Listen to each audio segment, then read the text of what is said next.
દાહોદ જિલ્લાના Limbdi police station વિસ્તારમાં આવેલા રૂપાખેડા ગામેથી દાહોદ એસઓજી શાખાએ 3.69 લાખ રૂપિયાની કિંમતનો 7 કિલો 380 ગ્રામ ગાંજો જપ્ત કર્યો છે। આ મામલે વીરસિંહભાઈ દીતાભાઈ ભુરિયા નામના એક આરોપીની ધરપકડ કરવામાં આવી છે। એસઓજી શાખાના પોલીસ ઇન્સ્પેક્ટર એસ.જે. રાણા અને પોલીસ સબ ઇન્સ્પેક્ટર એ.યુ. જોશીના માર્ગદર્શન હેઠળ કર્મચારીઓ નશીલા પદાર્થોની હેરાફેરી રોકવા પ્રયત્નશીલ હતા, જે દરમિયાન outpost police constable Hemant Kumar Amritbhai buckle number 1457 ને બાતમી મળી કે રૂપાખેડા ગામના ઘાટી ફળિયામાં વીરસિંહભાઈ દીતાભાઈ ભુરિયા પોતાના મકાનમાં ગેરકાયદેસર રીતે સૂકો ગાંજો રાખે છે।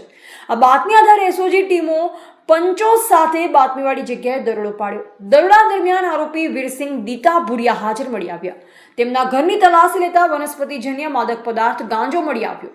સ્થળ પર એફએસએલ અધિકારીને બોલાવી મળી આવેલ પદાર્થનું પરીક્ષણ કરાવતા તે ગાંજો હોવાનું સકારાત્મક પ્રમાણપત્ર મળ્યું। પોલીસે તાત્કાલિક મુદ્દામાલ કબજે લઈ આરોપી વીરસિંહભાઈ ભુરિયાની ધરપકડ કરી હતી।